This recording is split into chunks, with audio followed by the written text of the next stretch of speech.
মির্চি নিবেদন গল্প gold mine. গল্প গোল্ড মাইন। বইটির সত্ত্ব আনন্দ পাবলিশার্স প্রাইভেট লিমিটেড কর্তৃক সংরক্ষিত। একটা কথা বলবো সোমনাথ? হ্যাঁ বলো। তোমার বোধহয় একবার গিয়ে দেখা করা উচিত। দেখি। আরেকদিনে চা খাওয়ার কথা মনে পড়ে রত্না। বাইরে ঝড়ের দাপাদাপি, সমুদ্রের উত্তাল গর্জন, তার মধ্যে টর্চের আলো জ্বেলে চা করে খাওয়া। আসল কথাটা এড়িয়ে যাবার চেষ্টা করছো কেন?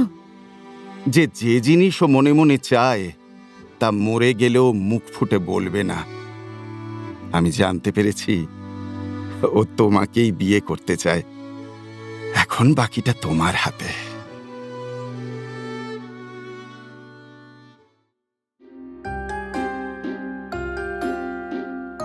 মির্চি গল্প গোল্ড মাইনে আপনাকে স্বাগত। মণিমাণিক্যে ভরা বাংলা সাহিত্যের কিছু কালজয়ী উপন্যাস ও গল্প দিয়ে সাজানো আমাদের মির্চি গল্প গোল্ড মাইন। শুনছেন শরদিন্দু বন্দ্যোপাধ্যায় রচিত রোম্যান্টিক তথা সামাজিক উপন্যাস ছায়াপথিক। গল্পটি নেওয়া হয়েছে আনন্দ পাবলিশার্স থেকে প্রকাশিত শরদিন্দু অমনিবাস অষ্টম খণ্ড থেকে। গল্পটির প্রথম প্রকাশ ১৩৫৬ বঙ্গাব্দ অর্থাৎ ইংরেজির ১৯৪৯ সালে। আজ শুনবেন অন্তিম পর্ব।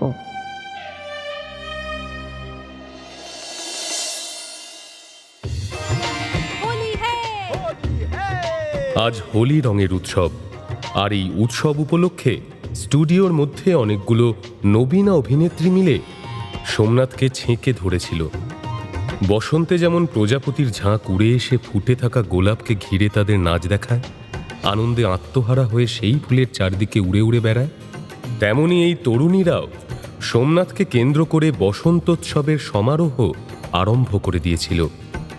এই মেয়েগুলোর মধ্যে সবাই সুন্দর নয়, কিন্তু তাদের শরীরে যৌবনের মাদকতা আর মনেও অফুরন্ত রঙ্গরস, সব মিলিয়ে আজ তাদের বড়ই কমনীয় লাগছিল।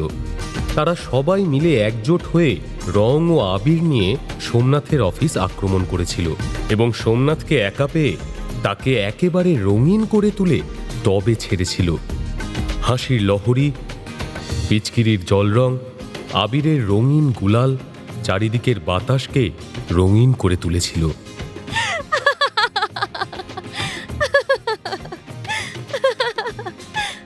আর একটু একটু রং ছোঁবো? এই না না না, অনেক হয়েছে অনেক হয়েছে। Please Somnath Babu, please. আরে আরে আরে একটুখানি। আমি ভিজে ভূত হয়ে গেলাম তো একেবারে। মোটেই না, খুব সুন্দর লাগছে আপনাকে আজ। এই এই আর না লক্ষ্মীটি। বেশ, তাহলে আপনি আমাকে একটু রং মাখিয়ে দিন প্লিজ। সোমনাথ এখন সিনেমা রাজ্যের একচ্ছত্র সম্রাট। সবাই তাকে চেনে, সবাই সম্মান করে। এই মেয়েগুলোর সঙ্গে তার পরিচয় কর্মসূত্রে, তবে এরা প্রত্যেকেই মনে মনে তাকে চায়। তাই আজ হোলির রং মাখানোর ছুতোয় তারা সোমনাথের সারা শরীরে নিজেদের ভালো লাগার রং মাখিয়ে দিয়ে চলে গেল। তাদের ভালো লাগার রং সোমনাথের মনকেও ছুঁয়ে গেল। সোমনাথ ভিজে কাপড় চোপড় পরেই বসে রইল আর হাসি মুখে তাদের কথা ভাবতে লাগল। এদের মধ্যে কেউ ফর্সা, কেউ বা শ্যামলা, কেউ একটু বেশি কথা বলে, কারো আবার খানিকটা না কুচু স্বভাব। সোমনাথ এদের জীবনের গোপন কথাগুলো জানে। অবশ্য সিনেমা জগতের কারো কোনো কথাই গোপন থাকে না, সবাই কাঁচের ঘরে বাস করে। এদের জীবনেও অনেক নিন্দের কথা আছে, এরা কেউই সতীসাধ্যী নয়। তবু এই মেয়েরা যেমনই হোক, এদের নারীত্বকে অবহেলা করা চলে না। হ্যাঁ, এরা নিজেদের নারীত্বের ব্যবসা করে, কিন্তু পণ্য মাত্রই কি হেয়? ফুলও তো বাজারে বিক্রি হয়, কিন্তু ফুল কি হেয়? সোমনাথের মনে সেই মেয়েগুলোর হাসি, চাউনি, দেহভঙ্গিমা ছবির মতো এক এক করে আসতে লাগল। সে নিজেতে মগ্ন হয়ে বসে রইল। কি দোস্ত, একেবারে তন্ময় হয়ে গেছো যে? হ্যাঁ, কে? ও তুমি? কেন, আরো কাউকে আশা করেছিলে বুঝি? আরে না না, আসলে হঠাৎ করে। হঠাৎ করে ধ্যান ভাঙালাম, বুঝতেই পারছি। তোমার না সারাক্ষণ খালি বাজে কথা। তুমি তখন কথা বলতে বলতে হঠাৎ করে আসছি বলে কোথায় উধাও হয়ে গেলে সেটা বলো আগে। কোথাও যাইনি, এই দরজা দিয়ে বেরিয়ে পাশের ঘরে গিয়ে লুকিয়েছিলাম। সে কি, কেন? কেন আবার কি? তোমার সখীকুলের রঙিন আক্রমণের ভয়। হ্যাঁ? তা এতে ভয়ের কি আছে শুনি? তখন ভেবেছিলাম ভয়ের আছে, পরে দেখলাম তুমি তাদের সামনে থাকলে আশেপাশের আর কারো দিকে তাদের নজর যায় না। এতক্ষণ ভিতুর মতো লুকিয়ে থেকে এখন সবাই চলে যেতেই বেরিয়ে এসে আমাকে নিয়ে ঠাট্টা করা হচ্ছে, হ্যাঁ? সোমনাথের সামনে এসে বসে পাণ্ডুরং একটা দুষ্টুমি ভরা হাসি দিল। তারপর বলল, যারা এসেছিলেন তারা এক একজন ধ্যানের পাত্রী বটে। তা কোনটির ধ্যান হচ্ছিল তা কি এই অধমের জানার অধিকার আছে? হ্যাঁ? আরে ধুর, না না, তুমি না। ভায়া, পীরের কাছে মামদোবাজি চলে না, সে চেষ্টাও করো না। আর এতে লজ্জারই বা কি আছে? এতদিনে যদি তোমার প্রাণে একটু রং ধরে থাকে তো। কি পাগলের মতো বকছো পাণ্ডুরং?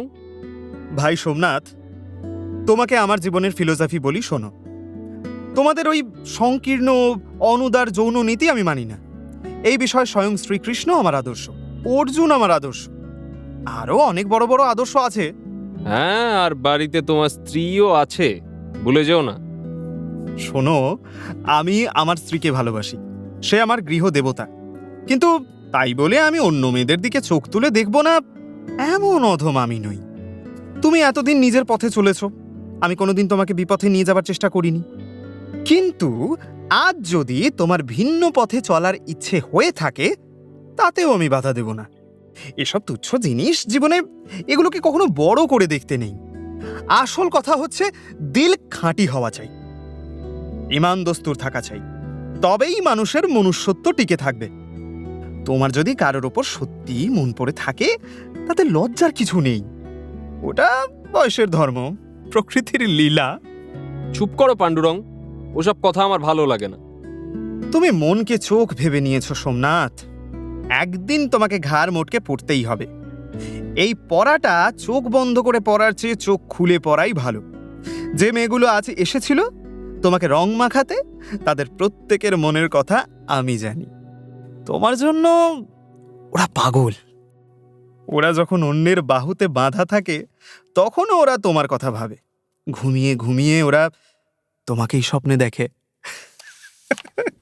ছি পাণ্ডুরং, তুমি আমাকে লোভ দেখানোর চেষ্টা করছো। লোভ লোভ দেখাইনি ভাই, আমি শুধু অদৃষ্টের কথা ভাবছি। কেউ চেয়ে পায় না, কেউ পেয়ে চায় না, আজব এই দুনিয়া। কিন্তু যৌবনকে বঞ্চনা করলে আখেরে ভালো কিছু হয় না সোমনাথ। অন্তরের ভুখা ভগবান একদিন ঠিক প্রতিশোধ নেবেই। তুমি একটা নরকের কীট।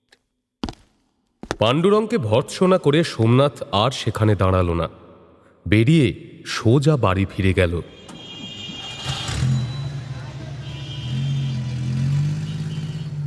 কিন্তু মুখে পাণ্ডুরংকে যত ভৎসনাই করুক, নিজের মনের কাছে তো আর লুকোচুরি চলে না।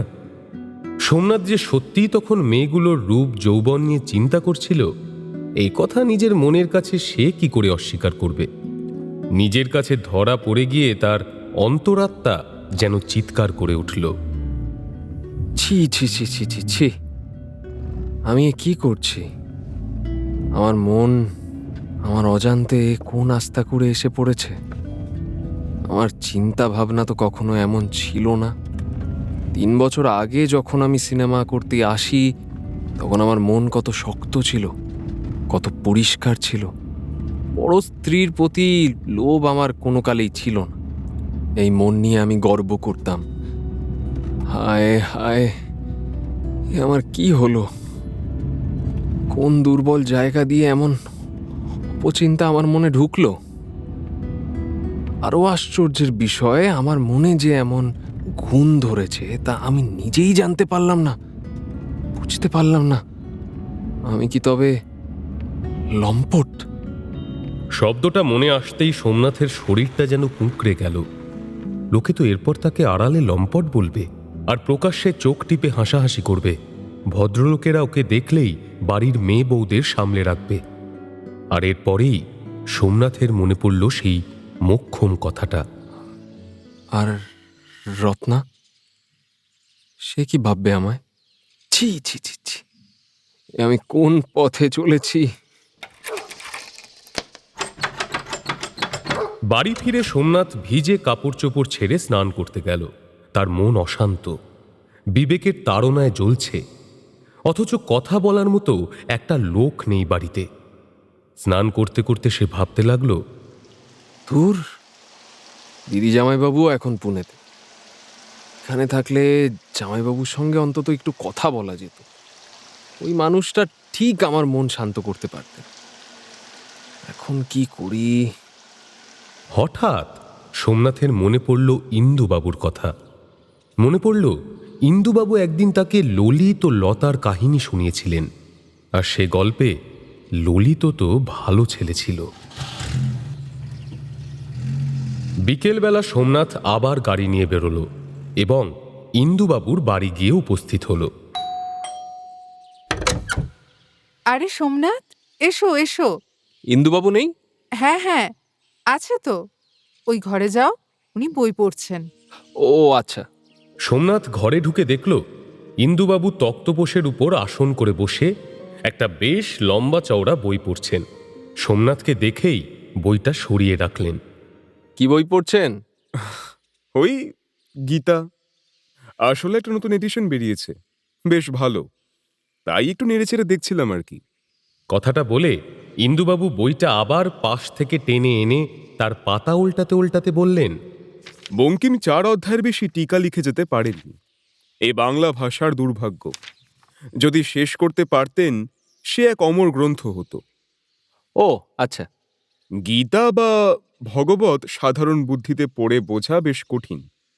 আমাদের কলেজ ইউনিভার্সিটিতে যেসব ছাত্রছাত্রীরা দর্শন পড়ে তারা পাশ্চাত্য দর্শন মুখস্থ করে, কিন্তু আমাদের দেশীয় দর্শনের খোঁজ রাখে না। গীতা সম্বন্ধে সোমনাথেরও তেমন কোনো জ্ঞান নেই। এদিকে ইন্দুবাবু কথা প্রসঙ্গে নানান আধ্যাত্মিক তত্ত্ব আলোচনা করে যেতে লাগলেন। সে সেগুলো বিশেষ কিছুই বুঝল না, শুধু চুপ করে শুনে গেল। একটু পরে সে উঠে পড়ে বলল, ইন্দুবাবু, আমি না এসবে কিছু বুঝি না। আমি বরং আজ চলি, আর একদিন আসবো। আপনি শাস্ত্র চর্চা করুন। হ্যাঁ, চলে যাবে? হ্যাঁ, আজ আসি, আরেকদিন আসবো। বেশ, এসো তাহলে। আজ সোমনাথ ইন্দুবাবুর কাছে বিশেষ কোনো উদ্দেশ্য নিয়ে আসেনি। তার অস্থির মন তাকে টেনে এনেছিল।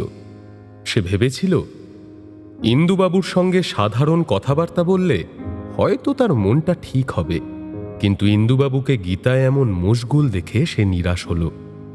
তার মনের এখন যা অবস্থা, তাতে গীতা নিয়ে সূক্ষ্ম আলোচনা এই মুহূর্তে তার কাছে অপ্রাসঙ্গিক বলেই মনে হচ্ছে। আসলে সোমনাথের মনে কোনো অজ্ঞান ধর্মবোধ ছিল না। এই বয়সে সাধারণত তা থাকেও না।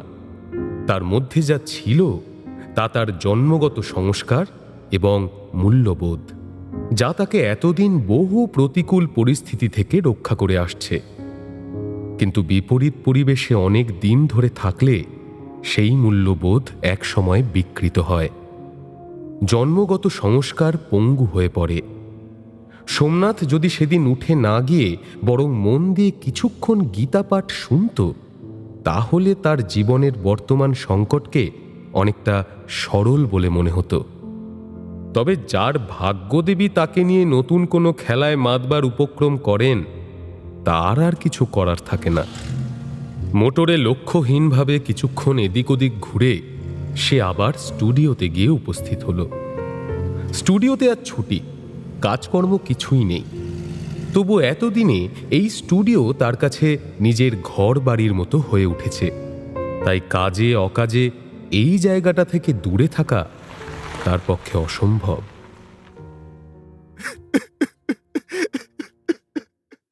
সোমনাথ বাবু, সোমনাথ বাবু, আমি আপনাকেই খুঁজেছিলাম। কি হয়েছে শম্ভুলিঙ্গজি?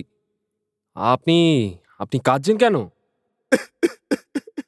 সর্বনাশ হয়ে গেছে সোমনাথ বাবু, একদম সর্বনাশ হয়ে গেছে। আমার এখন কি হবে বলেন? হা, কি হয়েছে খুলে বলুন না, কান্না থামান আগে। রুস্তমজি, কি হয়েছে? উনি উনি নেই। কি? আপনি আপনি কি বলছেন? ঠিক করে বলুন।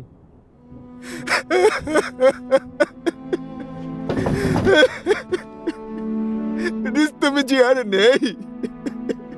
সোমনাথ বাবু, রুস্তমজি আর নেই। রুসি বাবা আর নেই।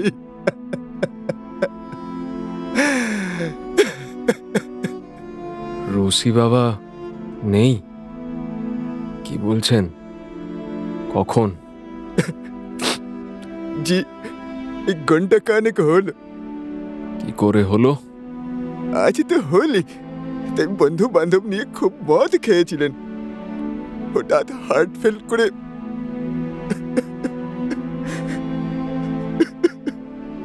আয় ভগবান, আজকের দিনে কি খবর এলো? আমি আমি চাই সোমনাথ বাবু, বাকিদের খবর দেওয়ার ব্যবস্থা করে গিয়ে। স্টুডিওতে ঢুকতেই এই খবর বোমা বিস্ফোরণের মতো সোমনাথের উপর আছড়ে পড়ল। সে মাথায় হাত দিয়ে বসে রইল। রুস্তমজির মৃত্যু যেন চোখে আঙুল দিয়ে সোমনাথকে পথ দেখিয়ে দিল। তার মৃত্যুর পর 1 সপ্তাহ কেটেছে। একদিন পাণ্ডুরং এলো সোমনাথের কাছে। দোস্ত, এদিকের খবর শুনেছো? কি খবর বলো তো? রুস্তমজির স্টুডিও তো আদালতের হেফাজতে রাখার কথা হচ্ছে। তাই নাকি? হ্যাঁ, ঋষি বাবা তো নিজের সম্পত্তির কোনো উইল রেখে যাননি। এদিকে ওনার অগাধ সম্পত্তি, আর ওনার জ্ঞাতিদের মধ্যে এই সম্পত্তি নিয়ে নাকি বিরাট ঝামেলা বেঁধেছে। বেঁচে থাকতে মানুষটা কত একা ছিল। বউ ছেলে সব মারা যাওয়ার পর এই স্টুডিওর কর্মচারীরা ছাড়া আর কেউ তো ওনার ধারে কাছে আসতো না। ওনার কাছেও আমরাই ছিলাম ওনার পরিবারের মতো। আমাকে বেটা বলে ছাড়া ডাকতেন না। এদিকে দেখো, সম্পত্তি দখলের সময় কত আত্মীয় স্বজন পাওয়া যাচ্ছে। কি অদ্ভুত মানুষের জীবন, তাই না? যাই হোক, শোনো, এই ঝামেলা কিন্তু সহজে মিটবে বলে মনে হয় না। তুমি অন্য ভাবনা চিন্তা শুরু করে দাও। আরে, অন্য প্রডিউসাররা কতজনেই তো তোমাকে ডাকাডাকি করছে। সবাই তোমার হাতে ছবি তুলে দিয়ে নিশ্চিন্ত হতে চায়। তুমি তেমন একজন ভালো প্রডিউসারের সঙ্গে যোগাযোগ করে না হয়, নয়তো বলো আমি খোঁজ খবর নিয়ে ঠিকঠাক লোকের খোঁজ দিই তোমাকে, তুমি তাদের কাছেই যাও। ছেড়ে দাও পাণ্ডুরং, তার আর দরকার নেই। দরকার নেই? কেন? এই এই এই সোমনাথ, ঠিক করে বলো তো, কি ব্যাপার তোমার? আচ্ছা, আমাকে বিশ্বাস করতে পারছো না নাকি? হ্যাঁ? না না পাণ্ডুরং, তোমাকে অবিশ্বাসের প্রশ্নই আসে না, বিশেষত এসব ক্ষেত্রে। তাহলে তাহলে কেন দরকার নেই? এই স্টুডিও আগলে থেকে তোমার তো কোনো লাভ নেই দোস্ত। কে বলল তোমাকে আমি এই স্টুডিও আগলে পড়ে থাকবো? তাহলে শোনো, তোমার সাথে এ ব্যাপারে আলোচনা আমি করতাম। এখন যখন কথা উঠল তখন বলেই দিই, আমি গত 7 দিন ধরে ভাবনা চিন্তা করে আমার ভবিষ্যৎ জীবনের একটা পথ মোটামুটি বের করে ফেলেছি। আমি সেই পথেই চলব, আর কোনো প্রলোভন আমাকে সেই পথ থেকে সরাতে পারবে না। কি পথ? দেখো, এই কবছর ধরে আমি যা উপার্জন করেছি তাতে প্রায় 4.5 লাখ টাকা জমেছে। একটা মানুষের ভালোভাবে জীবন কাটাতে এই টাকা কি যথেষ্ট নয় পাণ্ডুরং? উপরন্তু আমার কর্মজীবন এখনই তো শেষ হয়ে যাচ্ছে না। আমি তোমার কথা কিছু বুঝতে পারছি না দোস্ত। ঠিক কি করতে চাইছো তুমি? কি করব সেটা ধীরে ধীরে তুমি জানতে পারবে পাণ্ডুরং। আপাতত শুধু এইটুকু জেনে রাখো, আমি বোম্বাইয়ের পাত্তারি গুটিয়ে কলকাতায় ফিরে যাচ্ছি। সে কি? না না দোস্ত, এমন ভুল করো না। এই সিনেমা জগৎকে অনেক কিছু দেওয়ার আছে তোমার, আমাদের অনেক কিছু শেখার আছে তোমার কাছ থেকে। এভাবে সব ছেড়ে চলে যেও না। আমার মন এখানে আর নেই পাণ্ডুরং। অনেকদিন ধরেই মনে সুতোটা কাটবে কাটবে করছিল। রসি বাবার মৃত্যু সেই সুতোটাকে একেবারে কেটে দিয়েছে। আমাকে আর এখানে কেউ ধরে রাখতে পারবে না। তুমি আমার একমাত্র বন্ধু, যে নিঃস্বার্থভাবে আমার ভালো চেয়ে এসেছো সবসময়। তাই আমি আশা করছি এই সময়েও তুমি আমার পাশে থাকবে, আমার সিদ্ধান্তকে সমর্থন করবে। তবে আমি যেখানেই থাকি তোমার সাথে যোগাযোগ আমার আজীবন থাকবে। দোস্ত, পাণ্ডুরং সোমনাথকে জড়িয়ে ধরল। কদিনের মধ্যেই সোমনাথ কলকাতা ফেরার সমস্ত প্রস্তুতি নিয়ে ফেলল। জামাইবাবুকে একটা বড় চিঠি লিখে সেটা পোস্ট অফিসে ফেলে এলো। তারপর স্টুডিওতে গিয়ে বন্ধু ও সহকর্মীদের কাছ থেকে বিদায় নিল। ইন্দুবাবুর বাড়ি গিয়ে তাঁর এবং তাঁর স্ত্রীর সঙ্গেও দেখা করে এলো সোমনাথ। তিনি অনেক আশীর্বাদ করলেন সোমনাথকে, দুঃখও পেলেন বেশ। এই কদিন পাণ্ডুরং সারাক্ষণ সোমনাথের পাশে পাশেই রইল। যাবার দিন পাণ্ডুরংকে জড়িয়ে ধরল সোমনাথ, বলল, পাণ্ডু, আমি কলকাতায় চললাম। এই নাও চাবি, আমার গাড়িটা তুমি ব্যবহার করো। এমা ছি, এইভাবে আমাকে লজ্জায় ফেলো না দোস্ত। আমি কিছুতেই নিতে পারবো না। যদি বলি আমাদের বন্ধুত্বের চিহ্ন হিসাবে এইটুকু আমি তোমাকে দিয়ে গেলাম, তাহলেও নেবে না? বেশ, আমাদের বন্ধুত্বের নামেই এই উপহার আমি নিলাম। তুমি যেখানেই যাও আমার ভালোবাসা তোমার সঙ্গে থাকবে। চললাম বন্ধু, খবরাখবর জানিও মাঝে মাঝে।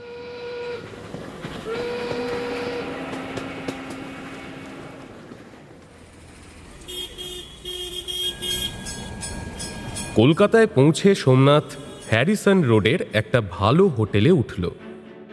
তার মুখ দেখে হোটেলের ম্যানেজার বারবার তার দিকে তাকাতে লাগলেন। সোমনাথ বুঝতে পারল সব, কিন্তু এখানে নিজের আত্মপরিচয় দিয়ে একটা হইচই বাঁধিয়ে তুলতে সে রাজি নয়। বিখ্যাত অভিনেতা সোমনাথ চৌধুরী কলকাতায় এসেছে, এ কথা রাষ্ট্র হয়ে গেলে তার আর মনে শান্তি বলে কিচ্ছু থাকবে না। সময় অসময়ে লোক দেখা করতে আসবে, কাগজে লেখালেখি শুরু হবে। তাই সে হোটেলের খাতায় ছদ্মনাম লিখল। এরপর তার কাজ শুরু হলো। এ কাজ বসে থাকার কাজ নয়, অনেক ছুটোছুটির কাজ। উকিলের সঙ্গে পরামর্শ, সরকারি দপ্তরে ঘাঁটাঘাঁটি, বড় বড় বিলেতি সওদাগরি অফিসে যাতায়াত এবং কল কবজা কেনা। ৩-৪ বার তো তাকে কলকাতার বাইরেও যেতে হলো। এইভাবে মাস দেড়েক কেটে গেল। তারপর একদিন হোটেলের সামনেই একজন পুরনো বন্ধুর সঙ্গে সোমনাথের দেখা হয়ে গেল। আরে সোমনাথ, তুমি এখানে? আরে তোমার খবর কি বলো? আরে আমার কথা ছাড়ো, তোমার কথা শুনি। তুমি তো আমাদের ভুলেই গেছো ভেবেছিলাম। তোমার প্রথম ছবি বেরোনোর পর চিঠি দিয়েছিলাম, তুমি তো তার কোনো উত্তরই দিলে না। প্রসঙ্গত ইনি সোমনাথের সেই শিক্ষক বন্ধু, যিনি সোমনাথের প্রথম ছবি বের হবার পর তার ভূয়সী প্রশংসা করে চিঠি লিখেছিলেন এবং ঘুরিয়ে মিষ্টি মুখ করানোর দাবিও করেছিলেন। ইনি আসলে সোমনাথের জামাইবাবুর দূর সম্পর্কের আত্মীয়। আরে চলো চলো, আমার রুমে চলো, অনেক কথা আছে তোমার সঙ্গে। বেশ, বলছো যখন চলো। আজ আমারও তেমন ব্যস্ততা নেই, পুরনো বন্ধুর সাথে একটু না হয় আড্ডাই মারি। সোমনাথ বন্ধুকে হোটেলে নিজের ঘরে নিয়ে গিয়ে বসালো। অনেক দিন পরে দেখা, তাই দুই বন্ধুতে অনেক মনের প্রাণের কথা হলো। হ্যাঁ ভাই, চিঠি লেখার সময় করে উঠতে পারিনি বটে, তবে চিঠিটা পড়েছিলাম, ভারী খুশিও হয়েছিলাম। তোমাকে মিষ্টিমুখ করানোটা বাকি রয়ে গেছে। আরে বাবা, ঠিক আছে ঠিক আছে, সে হয়ে যাবে একদিন। তারপর বলো, এখন কি এখানেই আছো নাকি? হ্যাঁ, আপাতত কিছুদিন, তারপর দেখা যাক। দুই বন্ধুতে এরপর অনেক কথা হলো, কিন্তু সোমনাথ তার বর্তমান প্ল্যানের ব্যাপারে বন্ধুকে কিছুই ভেঙে বলল না। কথার মাঝে বন্ধুটি হঠাৎ জিজ্ঞাসা করলেন, আচ্ছা, তুমি হঠাৎ এই সময় কলকাতায় এলে যে? রত্নাকে দেখতে নাকি? রত্নাকে দেখতে? কেন, কি হয়েছে রত্নার? সে কি, তুমি কিছু জানো না? আমি তো ভেবেছিলাম। না না, আমি কিছুই জানি না। আশ্চর্য, রত্না প্রায় 1 বছর হলো ভুগছে। কি হয়েছে ওর? সোমনাথ, সত্যিই কি তুমি কিছু জানো না? আমি তো ভেবেছিলাম রত্নার তোমার মধ্যে একটা বোঝাপড়া। না, তুমি ভুল বুঝেছ। রত্নার সঙ্গে আমার কোনো বোঝাপড়া নেই। সে মাঝে বার 2 বোম্বাই গিয়েছিল, তখন তার সাথে আমার দেখা হয়েছিল, ওই পর্যন্তই। কিন্তু তার অসুখটা কি? তা ভাই আমি ঠিক জানি না, তবে তার শরীর একেবারেই সুস্থ নয়। এর বেশি কিছু? তুমি তো জানোই যে আমি ওদের দুঃসম্পর্কের আত্মীয়, তাই ওদের সঙ্গে বেশি মেলামেশা আমার নেই। তবু যেটুকু জানি আমি তোমাকে বলছি। শেষ অবধি শুনেছি রত্নাকে মধুপুর না গিরিডিতে নিয়ে গিয়ে রাখবার কথা হয়েছিল, কিন্তু রত্না যেতে রাজি হয়নি। রাজি হয়নি? হুম। একটা কথা বলবো সোমনাথ? হ্যাঁ, বলো। তোমার বোধহয় একবার গিয়ে দেখা করা উচিত। দেখি। আজ আসি, বুঝলে? আমি আবার আসবো তোমার কাছে, কিন্তু হ্যাঁ, হোটেল থেকে চেক আউট করে গেলে এদের কাছে ঠিকানাটা ছেড়ে যেও, আমি এসে নিয়ে নেব। চিঠি দেবো তোমায়। হ্যাঁ, নিশ্চয়ই, আবার দেখা হবে। বন্ধু চলে গেলে সোমনাথ অনেকক্ষণ চুপ করে বসে রইল। সেই যে বছর 1.5 আগে একটা ঝড়ের রাতে রত্না তার বাড়িতে রাত কাটিয়েছিল, তারপর থেকে রত্নার আর কোনো খবর সে রাখে না। তার এখনো বিয়ে হয়নি, কারণ বিয়ে হলে সোমনাথ নিশ্চয়ই সে খবর পেত। হ্যাঁ, নিশ্চয়ই এই অসুখের জন্যই বিয়ে হয়নি রত্নার। নচেত ওর মতো মেয়ের এতদিনে বিয়ে না হওয়ার অন্য কোনো কারণ থাকতেই পারে। কিন্তু অসুখটা কি? বন্ধু যে গুরুতর কোনো অসুখের ইঙ্গিত দিয়ে গেল, খুলে বলতে পারল না যদিও বিশেষ কিছু। কিন্তু একবার দেখা করতে যাব, ঠিক হবে সেটা। রত্না এমনিতেই আমার ওপর বিরক্ত, দেখা করতে গেলে যদি আরও উত্ত্যক্ত হয়ে যায়। না, কানে এলো যখন, তখন একবার যাওয়া উচিত, যতই হোক। দোনামোনা করেও সোমনাথ সন্ধেবেলা রত্নাদের বাড়িতে গিয়ে উপস্থিত হল। সোমনাথের জামাইবাবুর বরদা কলকাতার একজন নামকরা ডাক্তার। বালিগঞ্জে তার বাগান ঘেরা ছবির মতো বিশাল দোতলা বাড়ি। এই বাড়িটি তার সমৃদ্ধির প্রতীক। সোমনাথ সেখানে পৌঁছে দেখল জামাইবাবুর দাদা তখন বাড়িতে নেই। দিদির যা মনোরমা খুব আদর করে তাকে ঘরে বসালেন। এমনিতে ভদ্রমহিলা ভালো মানুষ, শুধু বড় বেশি কথা বলেন। এসো ভাই, এদিকে বসো। কতদিন হয়ে গেল তোমায় দেখিনি। যদিও সিনেমায় তোমায় অনেকবার দেখেছি। কি সুন্দর সিনেমা করেছো গো তুমি। হ্যাঁ, কে ভেবেছিল তোমার পেটে পেটে এত গুণ আছে। তা এখানে কবে এলে গো? এই কদিন আগে। আর কদিন থাকবে? দেখি। নতুন কি সিনেমা করছো? এখনো তেমন কিছু করছি না। আচ্ছা, রত্না কেমন আছে? মনোরমা দেবীর সঙ্গে 2-4 কথার পরেই সরাসরি আসল প্রসঙ্গে চলে এলো সোমনাথ। তার প্রশ্নের উত্তরে মনোরমা দেবী বললেন, রত্নার শরীর একেবারে ভালো যাচ্ছে না ভাই। সেই যে অবছর বর্ষার সময় বোম্বাই গেছিল, সেখান থেকে ফিরেই ওর শরীর খারাপ যাচ্ছে। যাই বলো, তোমাদের বোম্বাই মোটেই ভালো জায়গা নয়। কি রোগ যে সঙ্গে করে নিয়ে এলো, দিন দিন শুকিয়ে যাচ্ছে মেয়েটা। অথচ বাড়িতেই ডাক্তার, ওষুধ পথ্য সবই তো খাওয়ানো হচ্ছে, কিন্তু কিছুতেই কিছু হচ্ছে না। ও মেয়ের শরীর আর কিছুতেই সারছে না। আমাকে একটু বলবেন ওর রোগটা কি? উনি তো প্রথমে সন্দেহ করেছিলেন বুঝি টিবি হয়েছে, কিন্তু ভগবানের দয়ায় এক্সরে করে কিচ্ছু পাওয়া যায়নি। তবু খুব সাবধানে রেখেছি আমরা ওকে। বাড়ি থেকে বেরোনো বারণ, বেশি চলাফেরা করাও বারণ। এখন সে বাড়িতে আছে তো? ও মা, বাড়িতেই আছে বই কি। কোথায় ও? ওপরের ঘরে আছে। ওর দাদা ওকে বেশি ওপর নিচ করতে মানা করে দিয়েছেন। তাও ও মেয়ে কি শোনে, মাঝে মাঝেই নেমে আসে। তুমি এসেছ সারা পেলে হয়তো এক্ষুনি নেমে আসবে। তাই আমি বলি কি, তুমি বরং ওপরে যাও না ভাই। তুমি তো আমাদের বাড়িরই ছেলে। এখন না হয় মস্ত লোক হয়েছ, সবাই এক ডাকে চেনে। যাও ভাই, ও ওপরে যাও। আমি তোমার চা জল খাবার পাঠিয়ে দিচ্ছি, কেমন? সিঁড়ি দিয়ে উঠে গিয়ে ওই ডান দিকের ঘরে, ওখানেই আছে রত্না। আচ্ছা, আমি যাই তবে। মনোরমার কথা মতো দোতলার ঘরে গিয়ে সোমনাথ একটা বন্ধ দরজায় টোকা দিল। কে? ভেতরে এসো। সোমনাথ দরজা ঠেলে ঘরে ঢুকল। দেখল একেবারে মেয়েলি ছাদে সাজানো পরিপাটি একটা ঘর। এটা রত্নার নিজের ঘর। পশ্চিম দিকের জানালার সামনে বসে সূর্যের পড়ন্ত আলোয় রত্না একখানা বই পড়ছিল। সোমনাথকে দেখে সে হতবাক হয়ে সম্মোহিতের মতো তাকিয়ে রইল। এই মুহূর্তে তার শীর্ণ মুখ থেকে সমস্ত রক্ত উবে গিয়ে যেন আরো ফ্যাকাশে দেখাচ্ছে তাকে। সোমনাথ তার কাছে গিয়ে দাঁড়িয়ে একটু হাসবার চেষ্টা করে বলল, আমাকে কি চিনতে পারছো না? না, পারছি না। এসো, এই সোফায় বসো। ও হ্যাঁ, বসি। তুমিও? বসছি। কি ভাগ্যি যে এলে, একেবারে ভুলে যাওনি তাহলে।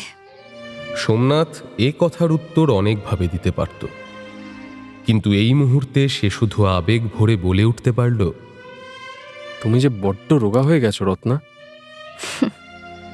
রত্নার শীর্ণ মুখে হাসিটা ভালো মানালো না। কপাল থেকে একগুচ্ছ চুল সরিয়ে দিয়ে সে বলল, ও কিছু না। তুমি কেমন আছো বলো? হঠাৎ এই সময়ে কলকাতায় এলে যে? কাজকর্ম কি এখন বন্ধ? সিনেমার কাজ ছেড়ে দিয়ে চলে এসেছি। রত্না চকিতে একবার সোমনাথের দিকে তাকালো, তারপর আবার শান্তভাবে জিজ্ঞাসা করল, সিনেমা ছেড়ে দিয়ে চলে এসেছো? ও, এবারে কলকাতায় বাংলা ছবি করবে তাহলে? না, সিনেমা করাই ছেড়ে দিয়েছি। রত্না কিছু না বলে দম বন্ধ করে তাকিয়ে রইল সোমনাথের দিকে। এমন সময় কাজের মেয়ে লক্ষ্মী সোমনাথের জন্য চা ও জলখাবার নিয়ে এলো। এতক্ষণে সূর্য পুরো ডুবে গেছে, ঘর প্রায় অন্ধকার। উঠে ঘরের আলোগুলো জ্বালালো রত্না। তারপর লক্ষ্মীকে বলল, লক্ষ্মী, আমার জন্যও এক পেয়ালা চা নিয়ে এসো। তোমার তো এখন ডাক্তারি দুধ খাবার সময় দিদিমণি। আহ, তর্ক করো না, যা বলছি শোনো। চা নিয়ে এসো। আচ্ছা, দিয়ে যাচ্ছি। লক্ষ্মী চলে গেল। সোমনাথ এবারে লক্ষ্য করল রত্নার গালে যেন আবার সামান্য রক্তের ছোঁয়া লেগেছে। চোখ দুটো চাপা উত্তেজনায় উজ্জ্বল হয়ে উঠেছে। সে জলখাবারের রেকাবি টেনে খাওয়ায় মন দিল। ঠিক এই সময় রত্না আবার বলল, সিনেমা করা ছেড়ে দিয়েছো মানে? ওতে তো বেশ টাকা পাচ্ছিলে।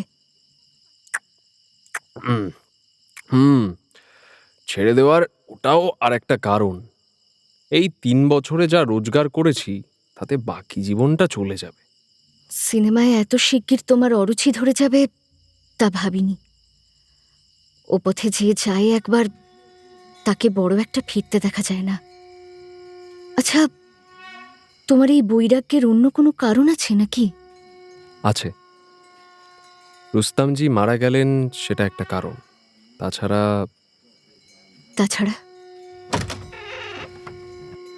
এই সময় কাজের মেয়েটি এসে আরেক কাপ চা দিয়ে গেল রত্নার জন্য। সোমনাথ নিজের চায়ের কাপ তুলে নিয়ে একটু হাসল। আরেকদিনের চা খাওয়ার কথা মনে পড়ে রত্না। বাইরে ঝড়ের দাপাদাপি, সমুদ্রের উত্তাল গর্জন, তার মধ্যে টর্চের আলো জ্বেলে চা করে খাওয়া। আসল কথাটা এড়িয়ে যাবার চেষ্টা করছো কেন? বলো না। তাছাড়া কি হবে বলে? তুমি তো বিশ্বাস করবে না। তবু বলো, শুনি। ইদানিং ভয় হচ্ছিল। কি ভয়? বুঝিবা তোমার কথাই ফলে যায়। আমার কথা? হ্যাঁ, মনে আছে তুমি দিদিকে একবার লিখেছিলে, আমি যখন সিনেমায় নেমেছি তখন আমার পতন অনিবার্য। ইদানিং আমারও সেই ভয়ই হচ্ছিল, তাই পালিয়ে এলাম। রত্নার দিকে তাকিয়ে সোমনাথ দেখল তার হাতে ধরা চায়ের কাপটা থরথর করে কাঁপছে, যে কোনো সময় পড়ে যেতে পারে। সোমনাথ তাড়াতাড়ি রত্নার হাত থেকে কাপটা নিয়ে সরিয়ে রাখল। রত্নার মুখ আবার ফ্যাকাশে রং ধারণ করেছে, ঠোঁট দুটো অসম্ভব রকমের কাঁপছে। কি হলো রত্না? কিছু না, আমার শরীরটা একটু মাঝে মাঝে এমন হয় আমার। তুমি তুমি এখন এসো। উত্তেজিত হয়েও না রত্না, তোমার শরীর আরো খারাপ করবে। আমি চলে যাচ্ছি। বড়দিকে পাঠিয়ে দেব? না না, তার কোনো দরকার নেই। আমি আমি এমনি ঠিক হয়ে যাব। আচ্ছা, সাবধানে থেকো। সোমনাথ দরজা পর্যন্ত গেছে, এমন সময় রত্না আবার তাকে ডাকল। শোনো, আবার আসবে তো? আসবো, কিন্তু কবে আসবে? কাল আমাকে একটু বাইরে যেতে হবে, সপ্তাহখানেক পর ফিরবো, তারপর আসবো। আচ্ছা। সন্তর্পণে ঘরের দরজাটা ভেজিয়ে দিয়ে সোমনাথ চলে গেল।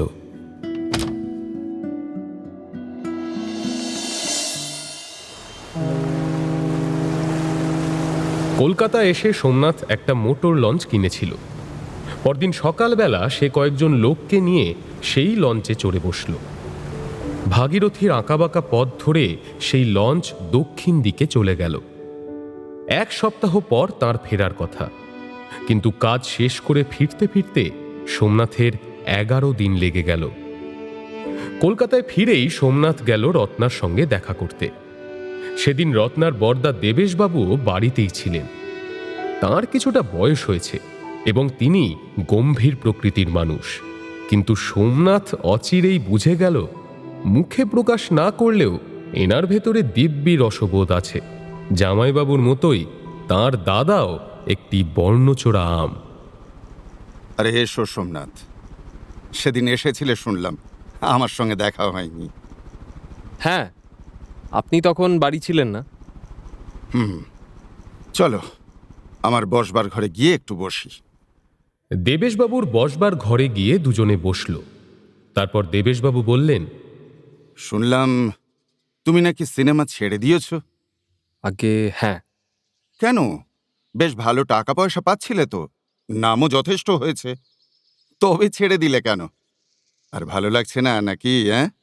আগে না, আসলে যে কোনো কিছু সময় থাকতেই ছেড়ে দেওয়া ভালো। বেশ বেশ, ঠিকই তো। কোনো জিনিসের প্রতি মোহ থাকা ভালো নয়। সোমনাথ কিছু না বলে চুপ করে বসে রইল। দেবেশবাবুই আবার কথা বলতে শুরু করলেন। রত্না অনেক দিন ধরে ভুগছে। ও আমাদের বড় আদরের বোন। খুব ভয় হয়েছিল জানো তো, কারণ রোগটা কিছুতেই ধরতে পারছিলাম না। এখন মনে হচ্ছে ধরেছি। সোমনাথ চোখে প্রশ্ন নিয়ে দেবেশবাবুর দিকে তাকালো, মুখে কিছু বলল না। দেবেশবাবু পায়চারি করতে করতে বলতে লাগলেন, রোগটা দেহের নয়, মনের, বুঝলে? সেদিন তুমি তাকে দেখে গিয়েছিলে তো, আজ আবার গিয়ে দেখো, তাহলেই বুঝতে পারবে। আমার আগেই বোঝা উচিত ছিল, কিন্তু আসলে বোম্বাই থেকে ফেরার পরেই তার এই রোগের সূত্রপাত হয়।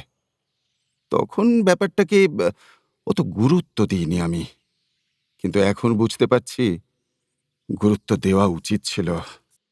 মনের মধ্যে অনেকগুলো জট পাকিয়েছিল, মনে হচ্ছে এবার সেগুলো ধীরে ধীরে পরিষ্কার হয়ে যাচ্ছে। সোমনাথ তখনও নিরুত্তর। দেবেশবাবু আবার এসে সোমনাথের পাশে বসলেন, বললেন, সোমনাথ, তুমি যদি রত্নাকে বিয়ে করতে চাও, আমাদের কোনো আপত্তি নেই, বরং আমরা সবাই খুব খুশি হব। আপনি বোধহয় জানেন না, আগে একবার এই নিয়ে কথা উঠেছিল, কিন্তু রত্না... রত্না বড় অভিমানী মেয়ে সোমনাথ।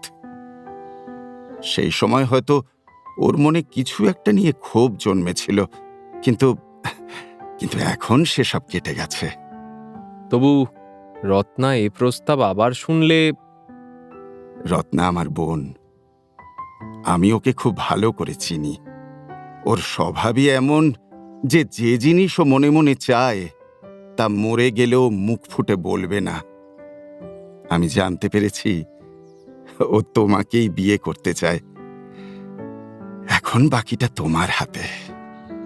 সোমনাথ এবার উঠে দাঁড়ালো। তার মুখ লজ্জায় লাল হয়ে উঠেছে।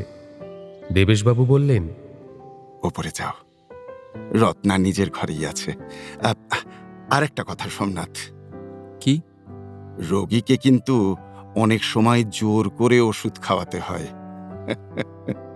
কথাটা মনে রেখো, কেমন? যাও। সোমনাথ উপরে গিয়ে রত্নাকে দেখে অবাক হয়ে গেল।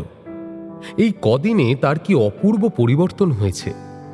রত্নার মুখে সেই তেজি অথচ নরম ভাব ফিরে এসেছে। ফ্যাকাশে গাল দুটোতে আবার একটু রঙের ছোঁয়া লেগেছে। সোমনাথকে দেখে রত্না নিচু হয়ে তার পায়ের ধুলো নিল। সেদিন তোমাকে প্রণাম করতে ভুলে গিয়েছিলাম। এই মুহূর্তে সোমনাথের হৃদযন্ত্র দুন্ধুভির মতো আওয়াজ করছে।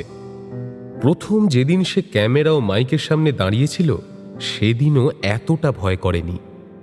সোমনাথ নিজেকে সংযত করে একটা গদি মোড়া চেয়ারে গিয়ে বসল। তারপর গম্ভীর মুখে বলল, ভুল সকলেই করে, কিন্তু সময়ে শুধরে নিতে হয়। রত্না একবার চকিতে ওর দিকে তাকালো। তারপর সোফার এক কোণে বসে বলল, এই বুঝি তোমার 1 সপ্তাহ পরে আসা? কোথায় যাওয়া হয়েছিল শুনি? সুন্দরবনে। সে কি? কেন? শিকারে গিয়েছিলে নাকি? হুম। তবে সোমনাথের স্নায়ু এতক্ষণে একটু শান্ত হয়েছে। হৃৎপিণ্ডের আওয়াজ আর ততটা শোনা যাচ্ছে না। সে উঠে গিয়ে রত্নার পাশে বসল। রত্না, তোমাকে একটা খবর দিই। আমি সুন্দরবনে 500 বিঘে জমি কিনেছি। খুব ভালো ধানি জমি। আর কি সুন্দর জায়গা, চারিদিকে নদী আর জঙ্গল। কলকাতা থেকে নদী পথে মোটে 4 ঘন্টার রাস্তা। আমি ঠিক করেছি এবারে সেখানে বসেই চাষবাস করব। চাষবাস করবে? কিন্তু চাষবাসের তুমি কি জানো? কিচ্ছু জানি না, কিন্তু যখন সিনেমা করতে গেছিলাম তখন সিনেমাও তো কিছুই জানতাম না। একটু একটু করে সব শিখেছি। এটাও তেমনই শিখে নেব। আমি একটা ট্র্যাক্টর কিনেছি জানো, বৈজ্ঞানিক উপায়ে চাষবাস করব। আর একটা মোটর লঞ্চ কিনেছি, যাতে যখন ইচ্ছে কলকাতায় চলে আসতে পারি। কিন্তু চাষবাস কেন? অন্য কোনো কাজ কি করতে পারতে না? আমি কোনো একটা সৃষ্টিধর্মী কাজ করতে চাই রত্না। যারা প্রতিভাবান তারা অনেক বড় বড় সৃষ্টি করেন। তাদের সেসব সৃষ্টি দেশের সম্পদ। আমার হয়তো তেমন প্রতিভা নেই, কিন্তু শস্য উৎপাদন আমি করতে পারবো। আমার 500 বিঘে জমিতে বছরে অন্তত 5000 মণ ধান হবে। অত ধান সব তো আমি একা খেতে পারবো না, বেশিরভাগই দেশের লোকের পেটে যাবে। তাতে দেশের অন্ন সম্পদ বাড়বে, সেটাই বা কম কথা কি? রত্নার কোনো কথা না বলে অনেকক্ষণ মুখ নামিয়ে বসে রইল। সোমনাথ সামান্য উদ্বিগ্ন হয়ে প্রশ্ন করল, আমি যা করতে চলেছি তা কি তোমার পছন্দ হচ্ছে না রত্না? খুব ভালো লাগছে। জানো রত্না, আমি সেখানে একটা ছোট্ট বাড়ি করাচ্ছি। তাতে মাত্র 2টো ঘর, আর তাদের ঘিরে বারান্দা, আর বাড়ি ঘিরে বাগান। কেমন সুন্দর হবে না? তা হবে, কিন্তু কিন্তু কি? তুমি সারা জীবন শহরে কাটিয়েছ। গত 3 বছর তো 1000 লোকের মধ্যে কাজ করেছ। তোমার দেশ জোড়া সুখ্যাতি। এখন সব ছেড়ে দিয়ে ওই বনে গিয়ে তোমার মন লাগবে? সোমনাথ চট করে রত্নার একটা হাত নিজের হাতে তুলে নিল। তারপর গাঢ় স্বরে বলল, মন লাগবে যদি একটা মেয়ে আমার সঙ্গে থাকে। হাতটা ছাড়ো।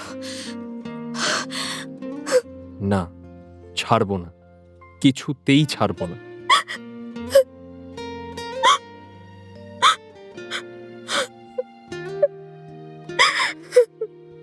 কান্নাকাটি কিচ্ছু শুনবো না। আমাকে বিয়ে করতে হবে, আর ওই জঙ্গলে গিয়ে থাকতে হবে। যদি রাজি না হও তো জোর করে ধরে নিয়ে যাব। জেনে রাখো, তোমার দাদা কিন্তু কোনো বাধা দেবেন না। তুমি জানো না আমার টিবি হয়েছে? দাদা মুখে বললেন না, কিন্তু আমি জানি।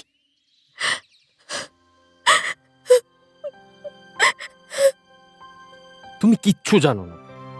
তোমার যা হয়েছে তা দাদা আমাকে বলেছেন। এ রোগ দেহের নয়, মনের। মনে মনে প্রেম আর মুখে মুখে ঝগড়া করলে এই রোগ হয়, বুঝলে? যাই হোক, ঠিক সময়ে ওষুধ পড়েছে আর রোগ থাকবে না।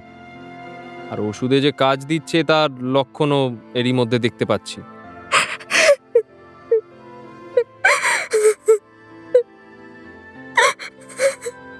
রত্না আর কোনো কথা বলতে পারল না, শুধু প্রাণ ভরে কাঁদতে লাগলো সে। কিছুক্ষণ পরে সোমনাথ খানিকটা নিজের মনেই বলল, কাল সকালেই দিদিকে টেলিগ্রাম করতে হবে। দিদি আর জামাইবাবু যতক্ষণ না আসছেন ততক্ষণ কিছুই হবে না। আরে বর যে হীরের টুকরো গো দিদি। হ্যাঁ, সিনেমার হিরো বলে কথা। আমাদের রত্নার ভাগ্য বলো। এই, তোমরা এমন করে বলছো কেন? আমাদের রত্নাই বা কম কিসের? ওর চোখ, নাক, মুখ দেখার মতো। হ্যাঁ, তবে যাই বলো, দুজনকে মানিয়েছে বেশ, একেবারে রাজ্যটক। ফুলশয্যার রাতে ঘর অন্ধকার করে দুজনে শুয়েছিল। মাঝরাতে সারা বাড়ি নিস্তব্ধ। জানলা দিয়ে বাতাসের সাথে কি একটা যেন ফুলের মাতাল করা গন্ধ ভেসে আসছে। আকাশের অর্ধেক চাঁদটা অনেকক্ষণ আগেই অস্ত গেছে। এই অন্ধকারের মধ্যেই একটা হাত আলগোছে সোমনাথের বুকের উপর এসে পড়ল। তুমি আমাকে বড্ড জ্বালিয়েছ। আমি জ্বালিয়েছি? আচ্ছা, এখন তো বলবেই। আচ্ছা রত্না, কবে তোমার এই দুর্বুদ্ধি হলো বলো তো? দুর্বুদ্ধি? হ্যাঁ, মানে এই আমার মতো একটা মানুষকে ভালোবেসেছো, এটা দুর্বুদ্ধি নয়? কবে থেকে হলো এটা, ঠিক করে বলো তো। 10 বছর বয়স থেকে। উফ, কি পাকা মেয়ে রে বাবা। মেজদার ফুলশয্যার দিন তোমাকে প্রথম দেখি। তুমি বৌদির সঙ্গে এসেছিলে। সেই দিনই মনে মনে ঠিক করে ফেলেছিলাম, বিয়ে করলে তোমাকেই করব, আর কাউকে না। বাবা, প্রথম দর্শনেই এত? তারপর? তারপর 8 বছর অপেক্ষা করলাম। ঠিক করেছিলাম আইএ পর্যন্ত পড়ব, তারপর বিয়ে। কিন্তু যখন বিয়ের সময় হলো তখন দেখলাম তুমি সিনেমায় নেমে পড়েছ। তাতেই বুঝি মেজাজ বিগড়ে গেল? বোম্বাই গেলাম নিজের চোখে দেখতে, আর যা দেখলাম তাতে মন আরো বিষিয়ে গেল। তারপরে 3 বছর যে আমার কি করে কেটেছে তা শুধু আমিই জানি। আচ্ছা, আমার ওপর যদি তোমার মন বিষিয়েই গেছিল, তাহলে আমার ছবি দেখতে কেন? তোমরা ছেলেরা না মেয়েদের মন এতটুকুও বোঝো না। তোমাকে না দেখে আমি থাকতে পারি? এমনিতে তো আর দেখতে পেতাম না, তাই ছবিতে দেখতাম আর ভাবতাম তুমি কি এখনো ভালো আছো, এখনো নষ্ট হয়ে যাওনি তো। তারপর? সেবার সেই ঝড়ের রাতে গিয়ে পৌঁছালাম। সে রাতটা আমি কোনোদিন ভুলবো না। আমিও না। একটা কথা স্বীকার করব? হ্যাঁ, বলো না। সে রাতে যদি তুমি আমাকে চাইতে, আমি বোধহয় না বলতে পারতাম না।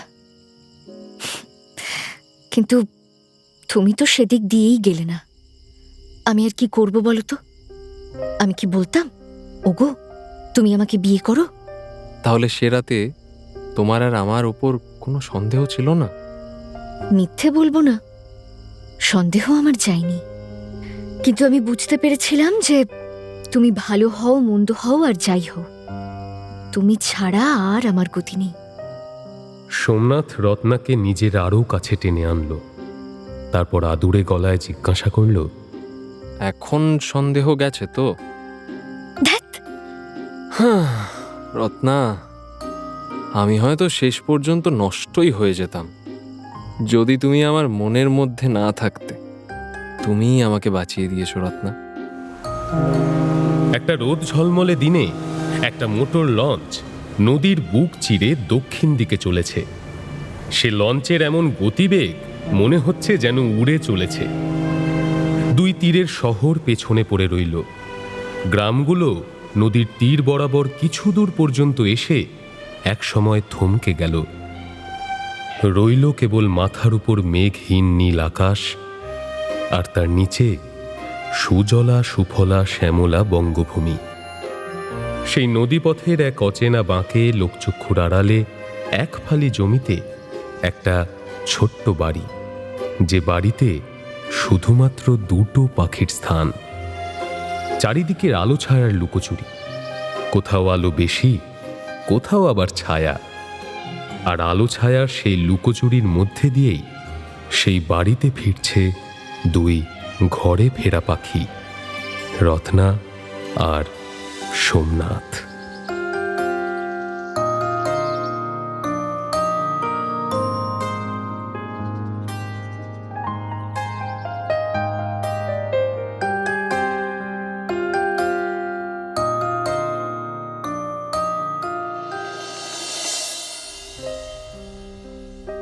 আজ শুনলেন শরদিন্দু বন্দ্যোপাধ্যায়ের লেখা ছায়াপথিক, পর্ব ৮, নাট্যরূপ সুজাতা ভট্টাচার্য, পরিচালনায় দেবলীনা আচার্য, বিশেষ তত্ত্বাবধানে সৌভিক গুহ সরকার, সৃজনশীল পরিচালনায় ইন্দ্রাণী চক্রবর্তী, প্রযোজনায় ভিজুয়াল অডিও।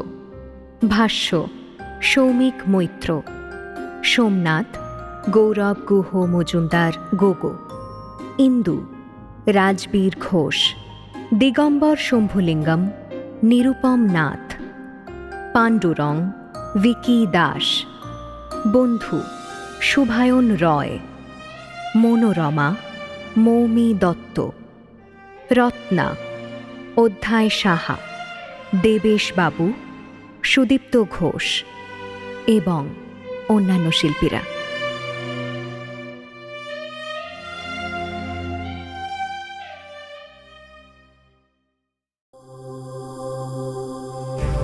মির্চি নিবেদন, গল্প গোল্ড মাইন।